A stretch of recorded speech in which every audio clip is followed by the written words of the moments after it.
전심으로 예배하는 당신이 아름답습니다. 우리 옆 사람에게 인사할까요? 전심으로 예배드리는 당신이 할렐루야. 예, 인생 중에 가장 멋진 분들이 하나님을 진심으로 경외하는 분들입니다. 오늘은 리차드 키스톨프 교수님 이야기를 좀 먼저 하겠습니다. UCLA 교수님인데요. 이분이 그 중금속 공해라는 그런 책을 썼어요.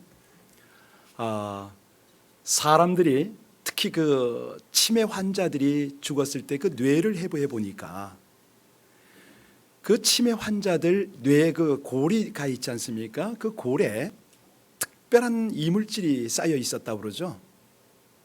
그 중에서 가장 많은 것이 알루미늄입니다. 알루미늄이 그 뇌 속에 주름진 곳에 계속 이렇게 심겨져 있었답니다. 여러분, 라면 좋아하십니까? 예, 우리 젊은 사람들은 라면 많이 먹는데 제가 한참 젊었을 때는 라면을 끓이면 그 라면 냄비가 있었습니다. 노란 냄비. 기억나시나 모르겠어요. 양은 냄비. 이 알루미늄 냄비로 라면을 음식을 끓이면은 약 30분 동안 끓이는데 거기서 배출되는 중금속이죠. 알루미늄의 양이 약 300mg이랍니다. 물론 우리 인체에 중금속이 들어오면 인체가 배출을 하긴 합니다. 그런데 하루에 배출하는 양이 15mg이랍니다. 그러니 300mg을 배출시키려면 얼마가 필요합니까? 이게 계속 체내에 축적이 되게 되면 여러 가지 질병들이 오게 되는데요. 사람의 DNA를 교란시켜가지고 심지어는 여러 중독도 오지만 암까지도 유발이 된다고 그러지 않습니까? 이 중금속, 이게요, 음식물에서도 오고 공기와 물 중에도 있다고 그러지 않습니까? 현대가 완전히 오염이 되니까 이게 안심을 할 수 없는 상황입니다. 그래서 우리가 알지 못하는 그런 성인병에 많이 걸리기도 하고 고통을 받기도 하는데요. 자, 우리가 그 얘기, 과학 상식 들으려고 이 자리에 온 거 아니지 않습니까? 하나님의 말씀을 듣기 위해서 왔는데 지금 무엇을 말씀드리고 강조하고 싶으냐면 육신의 중금속 오염 때문에 이 소위 말하는 치매까지 간다는 것입니다. 자, 그러면 영적으로 우리가 오염된 신앙생활을 하면 어떻게 될까? 이 부분을 지금 터치하고 싶습니다. 여러분, 이 시대에 예배가 참 많습니다. 설교 말씀이 참 많아요. 이 많은 예배 중에서 나도 모르는 사이에 영적으로 오염이 된 그런 예배나 그런 말씀, 그런 신앙생활에 우리가 노출이 되었다. 참 이건 보통 심각한 것이 아니죠. 습관적 예배를 드리면서 예배에 몰입도 되지 않고 거룩한 예배가 무엇인지도 모르고 정말 오염된 설교를 들으면서도 감각이 없을 수가 있습니다. 문제는 이런 시간이 오래 가게 되면 육체뿐만 아니라 이 영혼이 병이 들어서 치매나 암이나 이런 것과는 비교할 수 없는 영적인 비참함에 이르게 된다. 그래서요, 중요한 것이 있습니다. 이 오염이 되게 되면 오염의 원인을 찾아내야 되는 것이 중요하지 않습니까? 가령 집단 식중독을 일으켰다. 그러면 환자들이 토사한 것을 검사를 하든가 남은 음식물을 수거해서 조사를 해야 되는 겁니다. 그리고 사용한 재료가 좋지 않은 것은 없는지, 혹은 이 식재료의 관리는 잘 되었는지, 아니면 음식을 만드는 용기나 불결한 환경은 없는지, 만약 그런 걸 발견하면 청결하게 하거나 폐쇄를 해야 되겠죠. 서론이 조금 길었지만 오늘 에스겔서가 바로 이것을 우리에게 교훈하는 내용이기 때문에 이 서론을 나누었습니다. 여러분, 에스겔서가 총 몇 장으로 되어 있습니까? 48장입니다. 예, 오늘 저희가 드디어 1장부터 24장까지를 왔는데 이 내용은 1장부터 24장까지 딱 절반이죠. 앞부분 뭐냐면 하나님께서 이 예루살렘과 유다를 심판하실 수밖에 없는 내용을 말씀하십니다. 징계와 심판을 계속 강조하시죠. 그리고 25장부터 마지막 48장까지는 그 예루살렘과 유다를 회복하는 내용에 대한 말씀입니다. 네, 공교롭게도 우리 생명의 삶은 오늘 24장을 마무리하고 내일부터는 데살로니가 전서를 우리가 보게 됩니다. 자, 이 전반부 하나님의 강력하고도 두려운 무서운 징계와 심판을 다루고 있는 이 내용이 24장 1절에 보면 그 때를 우리에게 알게 합니다. 때와 장소를 우리가 잠깐 알고 넘어가야 되는데요, 우리 파워포인트는 뜨지 않으니까 성경 보시고 24장 1절 다 같이 함께 봉독하겠습니다. 시작. 아홉째 해 열째 달 열째 날에. 그렇습니다. 지금 여러분들께서 때를 보았습니다. 이때가 언제냐면 제9년이라고 그랬습니다. 여러분 잘 아시는 대로 에스겔 선지는 25살 때에 예루살렘에서 포로가 되어서 바벨론으로 왔지 않습니까? 그리고 5년 후 30살 때 그발강가에서 하나님의 콜링을 받았습니다. 그리고 지금은 약 22년이 지난 때입니다. 나이가 계산이 되시죠? 바로 그때입니다. 그러니까 22년 동안 선지 생활을 했고요. 지금은 이제 포로로 잡혀온 지 9년, 이제 이걸 말하는 겁니다. 정정을 하겠습니다. 그래서 마지막 예루살렘 심판이 이제 목전에 있는 것이죠. 그런데 24장의 마무리 부분에 하나님은 두 가지 비유로 이 예루살렘을 다루고 계십니다. 어제까지 큐티하신 분들은 녹슨 가마에 대해서 보셨죠? 하나님께서 이 에스겔에게, 에스겔아, 저기 녹슨 가마에다가 고기를 갖다 좀 푹 삶아라. 양고기를 갖다 집어넣는데 살덩어리도 좋은 살도 좀 집어넣고 뼈도 집어넣고 해서 팍 구워라. 고우다가 멈추지 말고 계속 불을 지펴서 나중엔 다 태워버려라.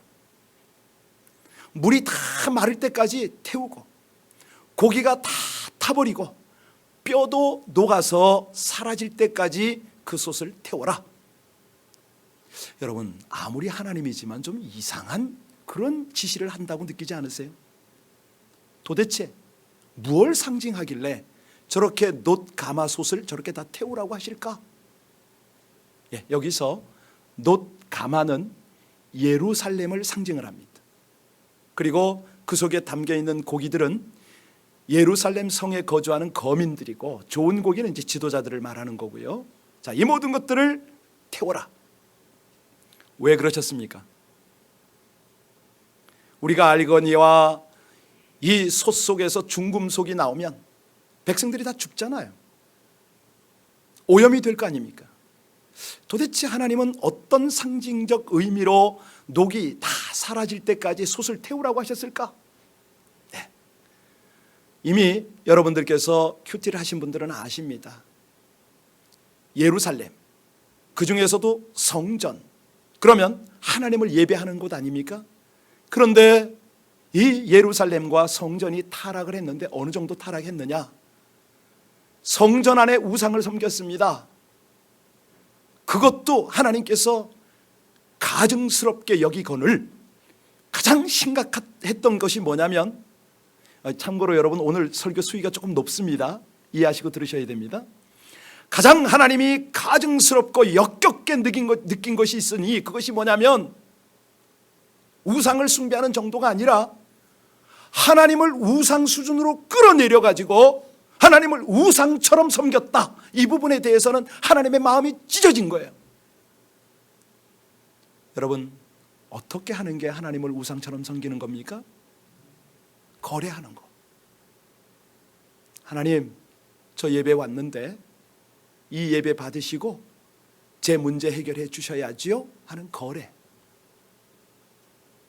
하나님은 전능하시니까 이거 다 하실 수 있죠? 이거 해주세요. 하나님을 우상처럼 부리려고 하는 것. 하나님이 더 이상 예배의 대상이 아닌 것이죠. 이 하나님이 수단으로 여겨지는 것, 이 부분에 대해서는 하나님이 가슴이 찢어지는 거예요. 너희가 어릴 때는 된다는 거예요. 아기 때는 젖도 주고 빨래도 해주고 부모가 다 해주지만 이제는 너희가 내 백성, 내 사람인데 너희가 부모 마음을 알아야지. 하나님이 이 부분에 있어서 실망을 하신 것이죠. 그런데 그 모습이 지도자부터 나타나니 이거는 태우라는 거예요. 이제 이 가마솥에서 나올 수 있는 것이 더 이상 영양가가 없다는 겁니다.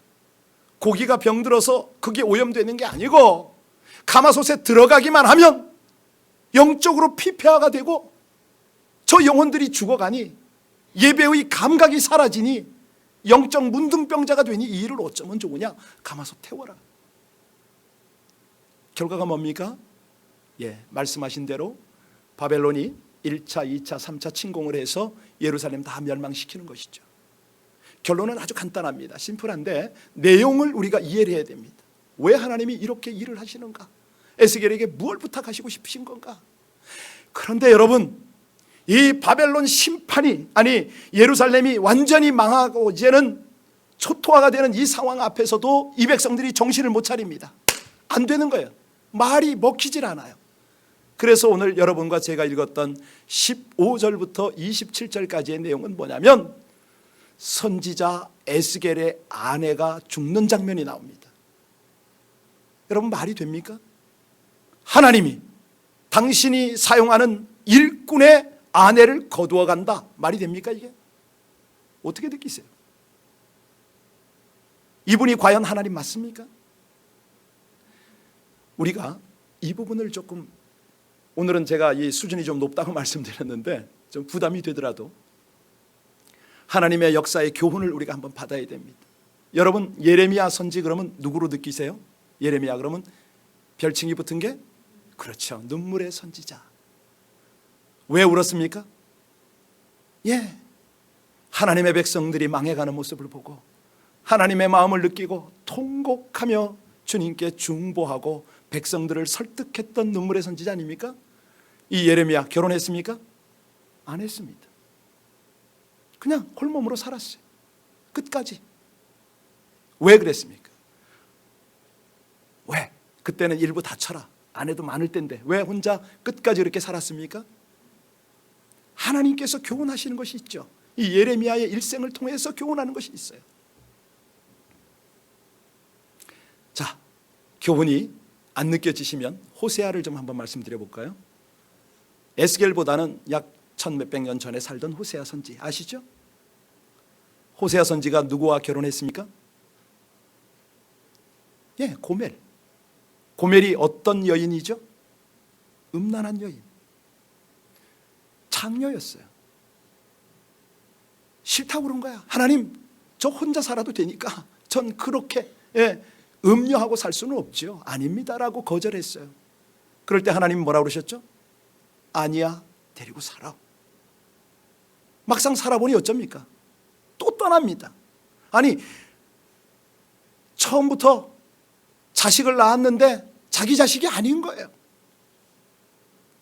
여러분이 만약 호세아의 입장이라면 이 상황을 어떻게 이해하시겠습니까? 하나님 앞에 어떻게 여러분들은 반응하시겠어요? 여러분, 싫은 거예요. 그런데요, 이게 구약시대 때뿐만 아닙니다. 여기 계신 분 중에 몇 분이 알고 계시지만 제가 친애하는 우리 동문 중에 한 분이, 우리 동료 목사님 중에 한 분이 계세요. 서화평 목사님이라고. 이분이 참 신실합니다. 저랑 같이 신학을 하고 목회도 비슷한 길로 가기 때문에 중국 선교도 같이 했거든요. 이분을 조금 아는데 참 눈물이 많으세요. 예레미야를 닮으셨어요. 헌신적이세요. 그런데 중국 선교를 하다가 사모님이 암에 걸린 걸 발견을 했습니다. 그래서 미국으로 돌아와서 치료를 받았죠. 수술도 받고 다시 헌신하려고 했는데 이게 자꾸 전이가 되는 바람에 못 오셨습니다. 그 사모님이 중보기도를 이끌어 주셨죠. 하나님 나라 교회를 섬기는데 날마다 철야 예배를 드렸습니다. 참 신실한 사모님이에요. 잘 가르칩니다. 그런데 이분이 2년 전에 소천하셨어요. 죽었어요. 아니, 이렇게 착하고 충성된 목사님의 사모님, 그 사모님 역시 하나님 앞에 흠잡힐 데 없는 충성되고 진실한 여종이었어요. 자, 우리는 소위 말하는 선지자들과 또 충성스러운 목회자의 아내가 죽어가는 이 모습을 지금 보고 있습니다. 여러분, 질문합니다. 왜 하나님께서는 사랑하는 사랑스러운 일꾼들에게 슬픔의 고통을 주실까요? 이런 슬픔은 어떻게 이겨내야 되고, 이 슬픔 속에 있는 하나님의 메시지는 뭘까요? 궁금하지 않습니까? 오늘 우리는 에스겔서 24장을 통해서 1절부터 14절까지는 녹슨 가마의 하나님의 교훈이었고, 지금은 에스겔 아내가 죽는 이 교훈을 볼 것입니다.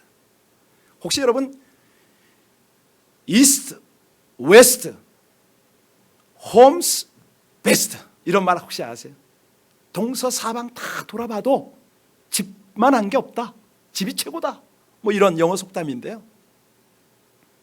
발음이 이상하니까 못 알아듣나? 국제적인 영어를 하고 있는 거예요. 여러분 지금 다 알아들으셔야 돼요. 중요한 건 뭐냐면 돌아갈 집이 있다는 것은 참 귀한 거 아닙니까? 이 집은요, 사랑의 장소고 쉼의 장소고 또 감사의 장소고 행복의 장소거든요. 자녀들이 집을 뛰쳐나가는 이유가 뭘까요? 집에 가봐야 행복이 없기 때문에 뛰어나가는 거 아닙니까? 부부가 싸우면요, 평안함이 없기 때문에 집에 머물기가 힘들어요. 사람 사는 게 그럴진데 여기 선지자는 이런 걸 누리질 못합니다. 이 에스겔과 같은 시대에 활동했던 예레미야도 마찬가지지만 여러 사람이 그랬어요. 조금 전에 우리는 호세아 이야기를 했는데, 아니 음란함, 하나님이 그렇게 싫어하는 그 음란함에다가 이런 것까지 다 동원해가지고 선지자들이 어려움을 당했습니다. 왜 그러셨습니까? 왜? 한번 여러분들과 제가 에스겔의 입장으로 한 번만 잠깐만 돌아가 볼까요? 하나님이요, 말씀에 순종해서 오늘 우리 17절부터 이렇게 쭉 보시면은 그런 내용이 나와요. 아침에 백성들에게 예언해라. 그리고 저녁에 돌아왔는데 아내가 죽은 거예요. 이런 일이 어디 있습니까? 근데 더 심각한 거는 하나님의 명령이 장례 치르지 말랍니다. 울지도 말랍니다. 먹지도 말래요. 도대체 이게 웬일입니까? 여러분들 성경 보시면서 이렇게 어이없는 하나님을 만나보셨습니까? 우리 같이 19절 말씀 같이 읽고 돌아오겠습니다. 19절 말씀입니다. 다 같이 19절 말씀 봉독 시작합니다. 백성이 내게 이르되 내가 행하는 이 일이 우리와 무슨 상관이 있는지 너는 우리에게 말하지. 백성들이 하도 답답하니까, 에스겔 그대가 선지자야? 선지자라면 설명 좀 해봐. 당신 아침에 와서 우리한테 예언했는데 오후에 당신 와이프 죽었잖아. 그리고 지금 돌아가는 이 일이 도대체 무슨 일이야 이게? 설명 좀 해보라는 거예요. 여러분 에스겔이 지금 어떤 마음이겠습니까? 참 답답하겠죠. 울고 싶은데 울지도 못합니다. 여러분, 왜 이렇게 하나님은 극단적 방법을 사용하셔서 선지자의 가정을 희생시켜야만 하는가? 유다 백성들은요, 예레미야가 그렇게 외치고 에스겔이 그렇게 상징적 행동을 보여주어도 도대체 관심이 없습니다. 신경을 쓰질 않습니다. 왜냐하면 나와 상관없다는 거예요. 그대는 하나님께 소명을 받았으니 당연히 하나님의 명령을 준수해야 되지만 나 먹고 사는 거 지장 없어. 우리 가정 괜찮아. 관심이 없는 거예요. 하나님께서 지금 오늘 이 녹슨 가마와 특별히 에스겔 아내를 데려가면서 지금 집중시키는 것은 뭐냐면 이 백성들의 생각을 교정시키고 싶어 하시는 겁니다. 생각을 좀 바꿔라. 왜? 너희들이 자꾸 순종하기를 지체하면, 하나님의 뜻을 알고 그 뜻에 순종하기를 지체하면 다 망한다, 이 말씀을 하시는 거예요. 우리 15절부터 18절까지 다시 한번 읽겠습니다. 15절부터 18절까지 시작. 여호와의 말씀이 또 내게 임하여 이르시되 인자야 내가 내 눈에 기뻐하는 것을 한번 쳐서 빼앗으리니 너는 슬퍼하거나 울거나 눈물을 흘리거나 하지 말며 죽은 자를 위하여 슬퍼하지 말고 조용히 단식하며 수건으로 머리를 동이고 발에 신을 신고 입술을 가리지 말고 사람이 초상집에서 먹는 음식을 먹지 말라 하신지라. 내가 아침에 백성들에게 말하였더니 저녁에 내 아내가 죽었으므로 아침에 내가 받은 명령. 기가 막힌 거죠. 기가 막힌 거죠. 여러분, 에스겔이 지금 하나님의 말씀을 전하기 위해서 인간적으로 걷기 힘든 고통의 실제적 지금 경험을 하고 있어요. 저도 그렇고 여러분도 그렇고 나에게 가장 소중한 것을 잃었을 때에 어떤 마음이 듭니까? 그 상실감과 절망감은요, 말로 다 표현이 되질 않습니다. 여러분 가족 중에 누구 한 명 죽어보세요. 그런데 하나님이 데려가셨단 말입니다. 지금 여러분, 하나님이요 우리를 부르시고 사명을 주실 때에 종종 그걸 부담스럽게 만들고 도무지 견딜 수 없도록 하시는 그런 상황을 우리가 맞닥뜨릴 때가 있지 않습니까? 아니, 그럴 때 생각이 나요. 맡길 자에게 구할 것은 충성이다. 하나님의 말씀은 떠오르는데 이게 감당이 안 될 때가 있잖아요. 하나님, 제가 저의 이기적인 유익과 즐거움을 쫓지 않겠습니다. 하나님의 영광 위하여 순교자적 마음과 믿음으로 하나님의 명령에 순종하겠습니다. 말은 되는데 마음과 행동이 따라가기는 너무 힘들어요. 그럴 때 이런 비유를 한번 들어보겠습니다. 여러분, 나비가요 애벌레였잖아요. 근데 걔가 나오기 위해서는 그 감싸고 있는 고치를 뚫고 나와야 되지 않습니까? 예화 많이 들으셨죠? 이 고치에 작은 구멍을 내고 이거를 온몸으로 뚫고 나옵니다. 온몸으로. 만약에 여러분들이 옆에서 너무 안쓰러워서 고치 끝을 가위로 딱 잘라주면 어떻게 됩니까? 나오긴 하겠지만 얘가 날개가 단련되지 않으니 나오자마자 제대로 날지도 못하고 제 수명 살 수가 없지요. 그렇습니다. 여러분, 인위적으로 도와줄 게 있고 안 도와줄 게 있거든요. 이 고치를 뚫는 고통을 거쳐야 비로소 나비는 찬란하고 아름다운 날개짓을 할 수가 있습니다. 왕성하게 펼치고 나를 수가 있죠. 이겁니다. 오늘 하나님께서는요, 당신의 뜻을 발견하게 하고 그 뜻에 순종케 하기 위해서는 가끔 우리에게 시련을 주세요. 이해하지 못할 그런 수준까지도 주세요. 그런데 당장 이해가 되진 않지만 시간이 지나다 보면 그 고통에는 다 뜻이 있거든요. 하나님의 인도하심이 분명히 있거든요. 이거를 믿는 저와 여러분들 되시기를 주의 이름으로 축원합니다. 고난의 터널을 힘들게 지나가고 있다면 우리가요 그 끝에서 반드시 하나님의 뜻을 깨닫게 된다는 것이죠. 그 고난의 터널을 쫙 통과하면서 순종하는 훈련을 제대로 한다는 것이죠. 여러분, 그렇습니다. 하나님, 감당할 만한 시험 외에는 우리에게 허락한 것 없사오니 주님께서 어려움을 주실 때는 주의 뜻을 깨닫기 위해서 노력하고 최선을 다해서 순종하기 위해서 하나님 앞에 기도하겠습니다. 이렇게 결단하는 저와 여러분들 되시기를 주의 이름으로 축원합니다.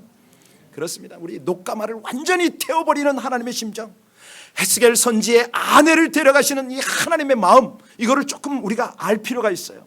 자, 두 번째는 왜 이렇게 아픔을 주시는가? 왜 이렇게 극단적 희생을 요구하시는가? 두 번째는요, 19절로부터 24절까지의 거기 메시지가 나와 있는데 하나님의 메시지는 간단합니다. 사람의 일보다 하나님의 일에 먼저 순종할 수 있느냐, 이걸 가르치고 싶어 하시는 거죠. 우리 19절부터 24절까지를 쭉 읽었으면 좋겠는데 24절 한 절만 읽겠습니다. 24절 다 같이 시작. 이같이 에스겔이 너희에게 표징이 되리니 그가 행한 대로 너희가 다 행할지라. 이 일이 이루어지면 내가 주 여호와인 줄을 너희가 하나님이 하나님 되시겠답니다. 여러분은 여러분 개인의 일과 하나님의 일이 상충될 때에 어느 일부터 먼저 하십니까? 솔직하게 말씀하세요. 여기 아내의 죽음 앞에서 하나님께 순종해야 하는 에스겔, 갈등이 있었을까요? 있었겠죠. 여기 예루살렘이 멸망이 되고 성전이 파괴가 되고 백성이 포로로 끌려가는 일은 누구 일입니까? 하나님의 일이죠. 우상 숭배를 제거하고 성도의 영적 오염을 제거하는 일, 누구의 일이라고요? 하나님의 일이죠. 에스겔은요, 사람입니다. 아내를 기뻐하고 가정을 지키고, 뭐 자녀가 있는지는 여기 표시가 안 되어 있기 때문에 잘 모르겠습니다만, 여하튼간에 자기 일이 있어요. 하나님의 일도 중요하고 사람의 일도 중요한 거 다 압니다. 지금 두 가지가 충돌이 됐어요. 그죠? 이때 하나님이 요구하시는 게 뭐라고요? 하나님의 일을 먼저 관심 가져라. 예수님이 이걸 아주 구체적으로 교훈하시잖아요. 마태복음 16장에서 예수님께서 내가 마지막 이제 순환당하러 가야겠다, 베드로야. 그랬더니 베드로가 뭐라 그러죠? 그리하시면 안 됩니다. 절대 마십시오. 만류했더니 예수님께서 그때 마태복음 16장 23절에 뭐라고 말씀하십니까? 예수께서 돌이키시며 베드로에게 이르시되 사단아, 내 뒤로 물러가라. 너는 나를 넘어지게 하는 자로다. 네가 하나님의 일을 생각하지 아니하고 도리어 사람의 일을 생각하는도다. 이렇게 말씀하세요. 아주 명확하게 말씀하세요. 하나님의 일이 먼저라는 거죠. 그러면 어떻게 해야 하나님의 일을 먼저 알 수가 있습니까? 말씀과 기도밖에 없죠. 하나님의 기준이죠. 하나님의 다림줄이죠. 기도하면, 하나님의 말씀으로 재보면 하나님의 뜻이 무엇인지 금방 알 수가 있지 않습니까? 그럴 때에 하나님의 음성을 듣고 뜻을 분별하면서, 여러분 중요한 것은요, 큰 사건 겪기 전에 더 이상 하나님께서 지금 작은 일을 통해서 자꾸 사인을 주시고 경고를 주실 때에 그때 알아들어야 됩니다. 우리 하나님은요, 신실하셔서 우리가 잘못된 길을 갈 때는 하나님의 사람을 붙이세요. 상황을 만들어 가세요. 그러면서 하나님의 뜻을 분별하도록 자꾸 우리를 교훈하시죠. 여러분, 그럴 때마다 지체하지 말고 우리가 바로 순종하는 하나님의 사람들 되시기를 주의 이름으로 축원합니다.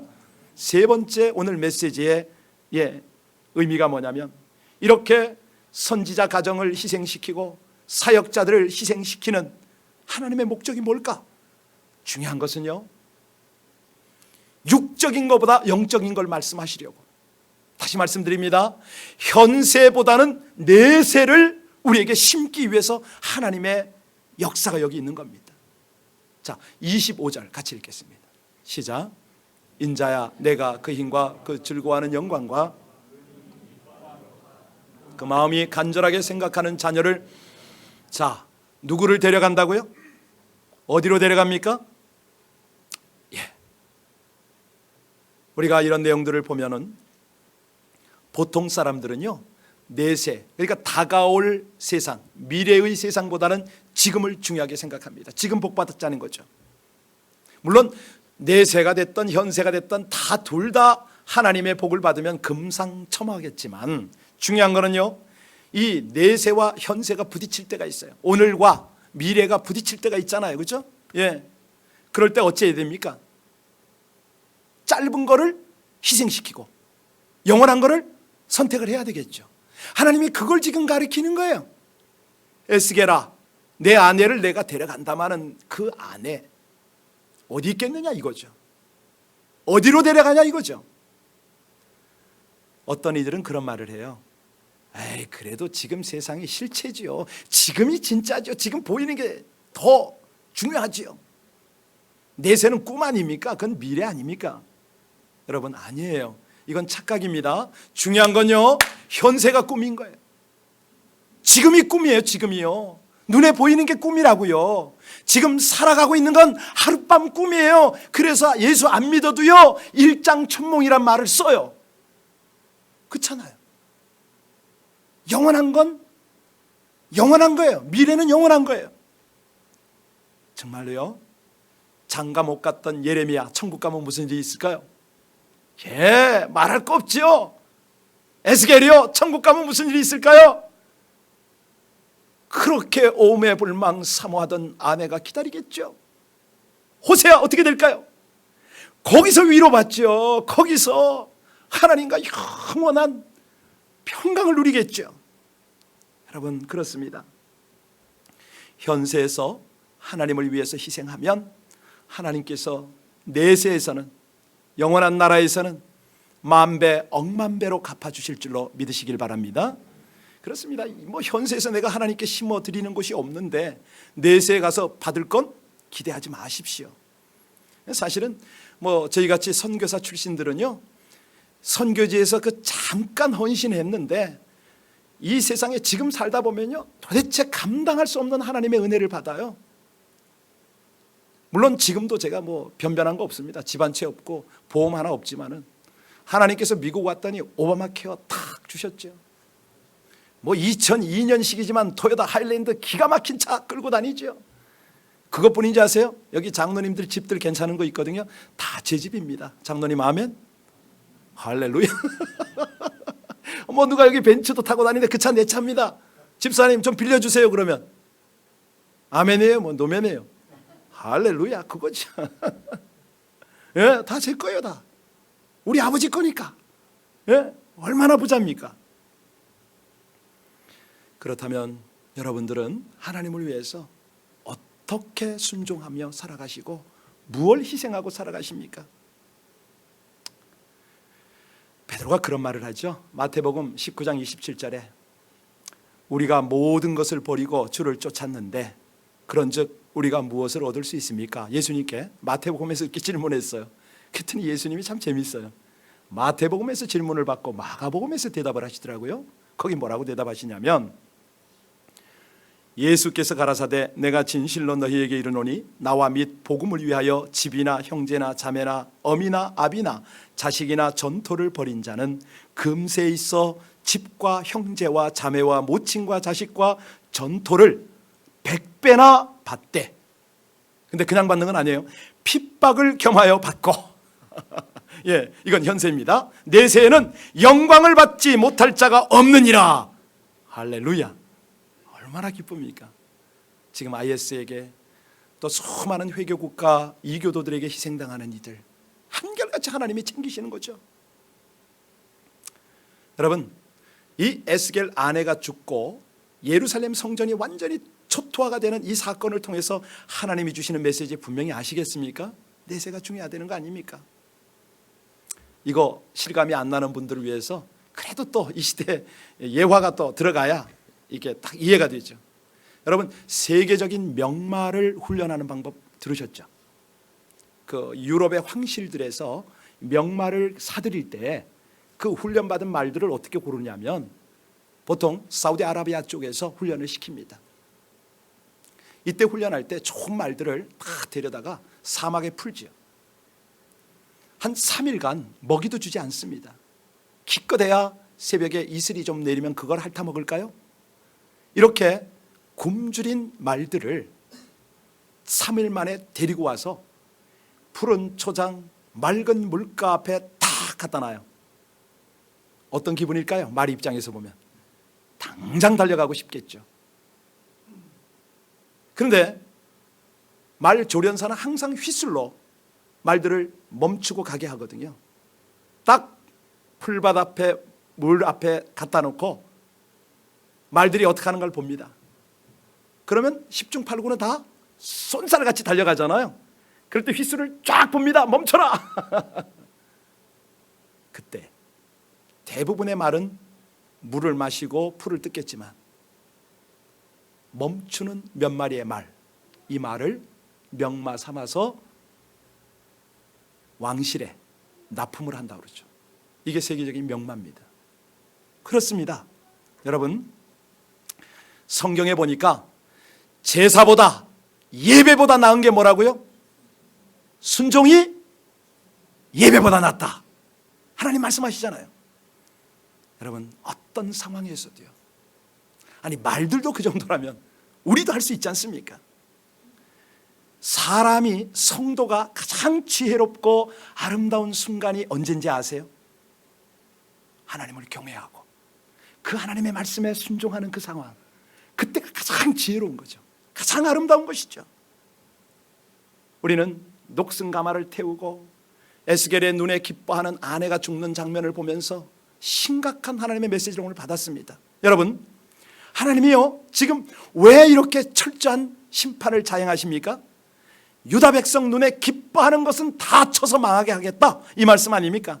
근데 이걸 보면서요 신약이 떠올라야 됩니다. 이 에스겔서 24장과 병행되는 내용은 요한복음 2장 19절에서 21절인데요 거기 보면 그런 내용이 나와요. 예수께서 그런 말씀을 합니다. 너희가 이 성전을 헐라 내가 사흘 동안에 일으키리라. 유대인들이 뭐라고 그럽니까? 이 성전은 46년 동안에 지어졌는데 네가 3일 만에 일으켜?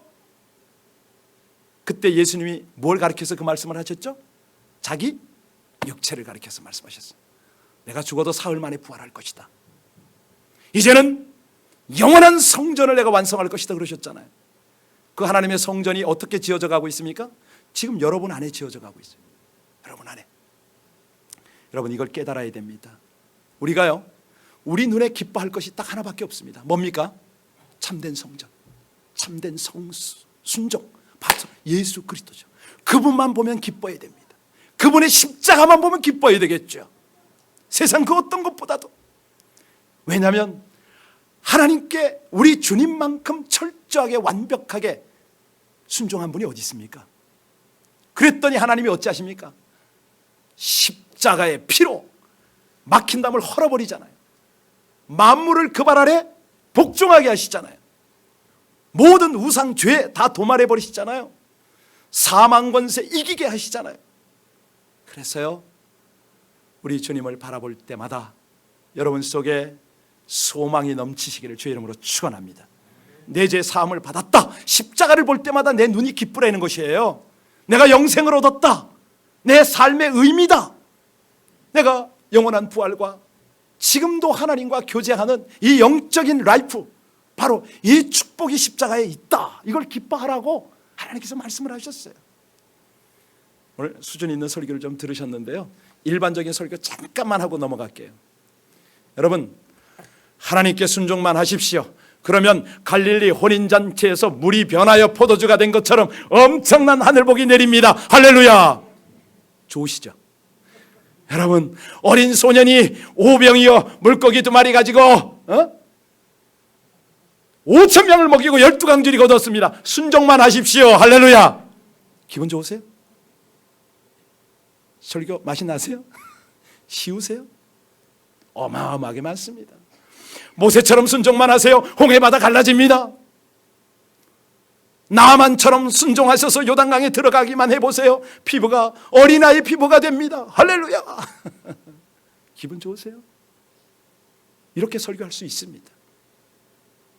여러분 그런데 오늘 이 에스겔서를 통해서 하나님이 주시는 메시지는 뭡니까?